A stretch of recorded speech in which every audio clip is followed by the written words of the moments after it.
ഈ വീഡിയോയിൽ നമുക്ക് മെയിൻ പ്രൊജക്റ്റിൻ്റെ ടോപ്പിക്സും കാര്യങ്ങളൊക്കെ ഡിസ്കസ് ചെയ്യാം. അപ്പോൾ ആദ്യം തന്നെ മെയിൻ പ്രൊജക്റ്റിൻ്റെ ക്രൈറ്റീരിയ എങ്ങനെയാണെന്നുള്ളത് നോക്കാം. അതൊരു ഇൻഡിവിജ്വൽ പ്രൊജക്റ്റ് ആയിട്ടാണ് കൺസിഡർ ചെയ്യേണ്ടത്. പിന്നെ ഉള്ള കേസ് എന്ന് പറഞ്ഞാൽ ഒരു കറൻറ്റ് ഡേ ഇൻട്രസ്റ്റിൽ വരുന്ന ഒരു ഏരിയയിൽ നിന്നായിരിക്കണം പ്രൊജക്റ്റിൻ്റെ ടോപ്പിക്ക് സെലക്ട് ചെയ്യേണ്ടത്. അതേപോലെ തന്നെ ലാംഗ്വേജസും കാര്യങ്ങളൊക്കെ നമുക്ക് ലേറ്റസ്റ്റ് ആയിട്ടുള്ള ലാംഗ്വേജസ് ആയിരിക്കണം യൂസ് ചെയ്യേണ്ടത്. ഒരു കണ്ടീഷൻ പറയുന്നത് എന്താണെന്ന് വെച്ചാൽ PHP നമുക്ക് യൂസ് ചെയ്യാൻ പറ്റത്തില്ല. കാരണം അത് നമ്മൾ സോഫ്റ്റ്വെയർ ഡെവലപ്മെൻറ്റ് ലാബ് 1 അതായത് മിനി പ്രൊജക്റ്റിൽ യൂസ് ചെയ്തത് കൊണ്ടാണ് നമുക്കത് യൂസ് ചെയ്യാൻ പറ്റാത്തത്. പിന്നെ അതേപോലെ തന്നെ പ്രൊജക്റ്റ് റിപ്പോർട്ട് ഹാർഡ് ബൗണ്ട് ആയിട്ടുള്ളൊരു കോപ്പി നമ്മൾ സബ്മിറ്റ് ചെയ്യേണ്ടി വരും. അത് മെയിൻ എക്സാമിനാണ് പൊതുവെ ചെയ്തു വരാറുള്ളത്. പ്രൊജക്റ്റ് സെൻറ്ററിൽ പോയിട്ട് പ്രൊജക്റ്റ് ചെയ്യണം എന്ന് മസ്റ്റായിട്ട് ഇവിടെ ഒരു നിർബന്ധം അവർ പറയുന്നില്ല. ഇപ്പം നമുക്ക് സെൽഫായിട്ടാണെങ്കിലും പ്രൊജക്റ്റ് ചെയ്യാവുന്നതാണ്. പിന്നെ ഈ ഒരു മെയിൻ പ്രൊജക്റ്റിൻ്റെ മാർക്ക് ഡിസ്ട്രിബ്യൂഷൻ എന്ന് പറയുന്നത് 40 മാർക്ക് പ്രൊജക്റ്റ് ഡെമോൺസ്ട്രേഷനും പ്രസൻറ്റേഷനും, പിന്നെ 20 മാർക്ക് വൈവയ്ക്ക്, പിന്നെ മറ്റൊരു 20 മാർക്ക് എന്ന് പറഞ്ഞാൽ പ്രൊജക്റ്റ് റിപ്പോർട്ട് നമ്മൾ കംപ്ലീറ്റ് ആയിട്ട് സബ്മിറ്റ് ചെയ്യുകയാണ് പ്രോപ്പർ ബൈൻഡിങ് ആണെങ്കിൽ ആ ഒരു 20 മാർക്ക് കിട്ടും. ഇങ്ങനെയാണ് ഇതിൻ്റെ മാർക്ക് ഡിസ്ട്രിബ്യൂഷൻ പോകുന്നത്. ഇത് എക്സ്റ്റേണലിൻ്റെ ഡിസ്ട്രിബ്യൂഷനാണ്. ഇൻറ്റേർണൽസ് ടീച്ചേഴ്സ് നമ്മളുടെ ആ ഒരു പ്രൊജക്റ്റിൻ്റെ പ്രോഗ്രസ്സും കാര്യങ്ങളും ഒക്കെ ചോദിച്ച് മനസ്സിലാക്കി അത് ബേസ് ചെയ്തിട്ടാണ് അവരത് സെറ്റ് ചെയ്യുന്നത്. ഇനി അടുത്തതായിട്ട് വരുന്നതെന്ന് പറഞ്ഞാൽ നമുക്ക് പ്രൊജക്റ്റിൻ്റെ ടോപ്പിക്കിലേക്ക് ഡിസ്കസ് ചെയ്യാം.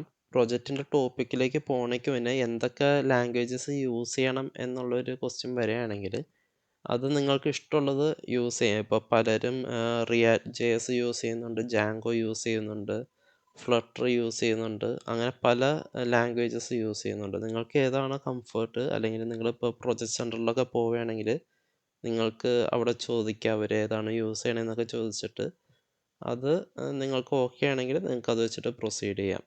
ഒരൊറ്റ കാര്യം മാത്രമേ അറിഞ്ഞാൽ മതി. അതായത് PHP ആണോ യൂസ് ചെയ്യണമെന്നുള്ളത് ചെക്ക് ചെയ്യണം. PHP ആണെങ്കിൽ അത് എടുക്കരുത്. കാരണം PHP നമ്മുടെ യൂണിവേഴ്സിറ്റി ഈ മെയിൻ പ്രൊജക്റ്റായിട്ട് അലോ ചെയ്യത്തില്ല. അപ്പോൾ ആ ഒരു കണ്ടീഷൻ മാത്രം ഓർത്തിരുന്നാൽ മതി.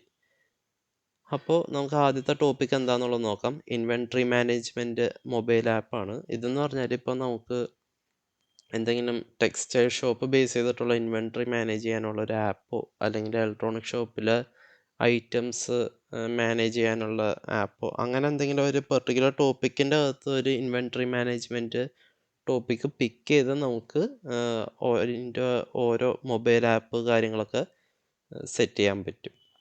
അതാണ് ഈ ഒരു ടോപ്പിക്കിൻ്റെ അകത്ത് വന്നത്. പിന്നെ അടുത്ത ടോപ്പിക് എന്ന് പറഞ്ഞാൽ എല്ലാവരും കോമൺ ആയിട്ട് എടുക്കാറുള്ള കൊമേഴ്സ് വെബ്സൈറ്റ് മൊബൈൽ ആപ്പാണ്. അപ്പോൾ ഇതിൻ്റെ അകത്തെന്ന് പറഞ്ഞാൽ നിങ്ങൾക്ക് മൊബൈൽ ത്രൂ ആൾക്കാർക്ക് പ്രൊഡക്റ്റ് പർച്ചേസ് ചെയ്യാനും അഡ്മിന് വെബ്സൈറ്റും വഴി ആ ഒരു ഇൻഫർമേഷൻസ് കാണാനും പറ്റണം. അങ്ങനത്തെ ഒരു രീതിയാണ് ഈ ഒരു ടോപ്പിക്കും കൊണ്ട് ഉദ്ദേശിക്കുന്നത്. പല ടൈപ്പ് കൊമേഴ്സ് വെബ്സൈറ്റ് ആയിട്ട് നമുക്ക് ഈ ടോപ്പിക്ക് നാരോ ഡൗൺ ചെയ്യാൻ പറ്റും. അതായത് ഇപ്പോൾ ഈ പറഞ്ഞ പോലെ ഇലക്ട്രോണിക് ഷോപ്പിൻ്റെ കൊമേഴ്സ് വെബ്സൈറ്റ്, അല്ലെങ്കിൽ ക്ലോത്ത്സിൻ്റെ കൊമേഴ്സ് വെബ്സൈറ്റ്, അങ്ങനെ നമുക്ക് സ്പ്ലിറ്റ് ചെയ്തൊക്കെ യൂസ് ചെയ്യാൻ പറ്റും. പിന്നെ വരുന്നതെന്ന് പറഞ്ഞാൽ ലിങ്ക് ഷോർട്ടനിങ് വെബ്സൈറ്റ് ആണ്. ഇതെന്ന് പറഞ്ഞാൽ ഇപ്പോൾ ചില വെബ്സൈറ്റ്സിൽ നമുക്കിപ്പോൾ ഒരു ലിങ്ക് കൊടുക്കുകയാണെങ്കിൽ അത് ഷോർട്ടൺ ചെയ്തിട്ട് നമുക്ക് കിട്ടും. അപ്പോൾ ആ ഒരു ടൈപ്പ് വെബ്സൈറ്റാണ് ഇവിടെയും ടോപ്പിക്കായിട്ട് ഉദ്ദേശിക്കുന്നത്. അതായത് ഒരു വെബ്സൈറ്റ് നമ്മൾ ഇൻപുട്ട് ചെയ്യുന്നു, അതിന് ചെറിയൊരു ലിങ്കായിട്ട് പ്രൊവൈഡ് ചെയ്യുന്നു. അപ്പോൾ ആ ഒരു ലിങ്ക് ആക്സസ് ചെയ്യുമ്പോൾ ഈ ആക്ച്വൽ വെബ്സൈറ്റിലേക്ക് പോകുന്നു. ഇതാണ് ടോപ്പിക്ക്. പക്ഷേ ഇതിൻ്റെ അകത്ത് കുറച്ചുകൂടി എക്സ്പാൻഡ് ചെയ്ത് ഇപ്പോൾ അതിൽ എത്ര പ്രാവശ്യം ക്ലിക്ക് ചെയ്ത് അങ്ങനെയുള്ള ബേസിക് ആയിട്ടുള്ളൊരു അനലിറ്റിക്സും കൂടെ ആഡ് ചെയ്യുകയാണെങ്കിൽ ഇതൊരു പ്രൊജക്റ്റായിട്ട് യൂസ് ചെയ്യാൻ പറ്റും. പിന്നെ വരുന്നത് ഫിറ്റ്നസ് ആപ്പാണ്. ഫിറ്റ്നസ് ആപ്പ് എന്ന് പറയുമ്പോൾ നമ്മളുടെ ഈ മൊബൈലിലൊക്കെ ഫിറ്റ്നസിൻ്റെ ആപ്പില്ലേ, ആ ഒരു സിമിലർ കൈൻഡ് ഓഫ് ആപ്പ് തന്നെയാണ്. അപ്പോൾ ഇവിടെ നിങ്ങൾക്ക് ഈ ഒരു നമ്മൾ എത്ര സ്റ്റെപ്സ് നടന്നു, അല്ലെങ്കിൽ കലോറീസ് എത്ര നമ്മൾക്ക് ഇന്നൊരു ദിവസം സ്പെൻഡ് ചെയ്തു, അങ്ങനെയുള്ള കാര്യങ്ങളൊക്കെ നമുക്ക് ഡിസ്പ്ലേ ചെയ്ത് കാണിക്കാൻ പറ്റുന്ന ഒരു ആപ്പ്. പിന്നെ അതേപോലെ ഇത്ര ബേൺ ചെയ്യണം കാലറീസ് എന്നൊക്കെ പറഞ്ഞ് യൂസറിനെ മോട്ടിവേറ്റ് ചെയ്യാൻ വേണ്ടി നമ്മൾ നോട്ടിഫൈ ചെയ്ത് കൊടുക്കുന്ന ആപ്പ്, അങ്ങനെയുള്ള രീതിയിലൊക്കെ സെറ്റ് ചെയ്യാം. അപ്പോൾ നിങ്ങൾ ചോദിക്കും ഇതിൻ്റെ ഡാറ്റ എവിടെ നിന്ന് കിട്ടുന്നു. ഡാറ്റ എവിടെ നിന്നാണ് കിട്ടുക എന്ന് പറഞ്ഞാൽ ഇപ്പോൾ മൊബൈലിലൊക്കെ നമ്മളുടെ ഗൂഗിളിൻ്റെ ഫിറ്റ്നസിൻ്റെ ഡാറ്റ നമുക്ക് ആക്സസ് ചെയ്യാൻ പറ്റും. അപ്പോൾ അത് വെച്ചിട്ടാണ് ഈ ആപ്പ് ഉണ്ടാക്കുക. അപ്പോൾ ആ ഒരു രീതിക്ക് നിങ്ങൾക്ക് ഈ ഒരു ആപ്പ് ഉണ്ടാക്കാൻ പറ്റും. കുറച്ചുകൂടി സ്ട്രെയിറ്റ് ഫോർവേഡ് ആയിട്ടുള്ളൊരു ആപ്പാണ്. സിമ്പിളും ആയിരിക്കും. കാരണം ഡാറ്റയൊക്കെ ഓൾറെഡി നമുക്ക് ലൈബ്രറി വെച്ച് തന്നെ ആക്സസ് ചെയ്യാൻ പറ്റുന്നതായതുകൊണ്ട്. പിന്നെ അടുത്തത് വരുന്നതെന്ന് പറഞ്ഞാൽ സോഷ്യൽ മീഡിയ ആപ്പാണ്. അപ്പോൾ സോഷ്യൽ മീഡിയ ആപ്പ് എന്ന് പറഞ്ഞാൽ നമ്മുടെ ഇൻസ്റ്റാഗ്രാം പോലൊക്കെ തന്നെ യൂസേഴ്സിന് ഫോട്ടോസ്, വീഡിയോസൊക്കെ ഫോളോവേഴ്സായിട്ട് ഷെയർ ചെയ്യാൻ പറ്റണം. പിന്നെ അതേപോലെ പ്രൊഫൈൽസൊക്കെ ചേഞ്ച് ചെയ്യാൻ പറ്റണം. പിന്നെ വേറെന്താണ്, നമുക്ക് ലൈക്ക്, ഷെയർ, കമൻറ്റ് അങ്ങനെയുള്ള കാര്യങ്ങളൊക്കെ സെറ്റ് ചെയ്യാൻ പറ്റണം. ഫ്രണ്ട് റിക്വസ്റ്റ് സെൻഡ് ചെയ്യാൻ പറ്റണം. അങ്ങനെയൊക്കെ കൂടി കമ്പൈൻ ആയിട്ടുള്ള ഒരു സോഷ്യൽ മീഡിയ ആപ്പ് ഡെവലപ്പ് ചെയ്യുകയാണെങ്കിൽ അതൊരു പ്രൊജക്റ്റായിട്ട് കൺസിഡർ ചെയ്യാം. പിന്നെ അതേപോലെ കുറച്ചുകൂടി ഹൈ ലെവലിൽ വരുന്നതെന്ന് പറഞ്ഞാൽ ക്യാൻസർ പ്രൊഡിക്ഷൻ വെബ്സൈറ്റ് ആണ്.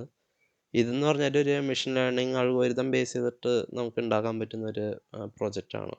ഇപ്പോൾ എക്സാമ്പിൾ പറയുകയാണെങ്കിൽ ബ്രസ്റ്റ് ക്യാൻസറിൻ്റെയൊക്കെ ഒരു ഡാറ്റ സെറ്റ് നമുക്ക് ഓൺലൈനിൽ കിട്ടും. അതിൻ്റെ കോഡും ഓൺലൈനിൽ ഒട്ടുമിക്കപ്പോഴും കിട്ടാറുണ്ട്. അപ്പോൾ അത് വെച്ചിട്ട് നമുക്കൊരു മെഷീൻ ലേണിംഗ് മോഡൽ ഡെവലപ്പ് ചെയ്യുകയാണെങ്കിൽ യൂസറിൻ്റെ അടുത്ത് നമ്മൾ പിന്നെ ചോദിക്കാം നിങ്ങളുടെ പാരാമീറ്റേഴ്സ് കാര്യങ്ങൾ. ഇപ്പോൾ ഈ ഒരു ബ്രസ്റ്റ് ക്യാൻസർ വരണമെങ്കിൽ നമുക്ക് ഒരുപാട് കാര്യങ്ങളുണ്ടാവുമല്ലോ, കോൺട്രിബ്യൂട്ട് ചെയ്യുന്ന ഒരുപാട് എലമെൻറ്റ്സ്. അതിൻ്റെ വാല്യൂസൊക്കെ ഇൻപുട്ട് ചെയ്യാൻ പറയുകയാണെങ്കിൽ അത് നമ്മൾ മെഷീൻ ലേണിംഗ് അൽഗോരിതത്തിലേക്ക് പാസ് ചെയ്യുകയാണെങ്കിൽ ക്യാൻസർ വരാൻ സാധ്യതയുണ്ടോ ഇല്ലയോ എന്ന് പ്രെഡിക്റ്റ് ചെയ്യാൻ പറ്റും. അപ്പോൾ അതാണ് ഈ ഒരു വെബ്സൈറ്റ് വന്നത്. Mainly Python back end base ചെയ്തിട്ടായിരിക്കും ഇത് ഉണ്ടാക്കുകയാണെങ്കിൽ കുറച്ചുകൂടി ഈസി ആയിരിക്കും. അപ്പോൾ അങ്ങനെ ഒരു പ്രൊജക്റ്റ് ഉണ്ട്. പിന്നെ വരുന്നത് ന്യൂസ് ആപ്പാണ്.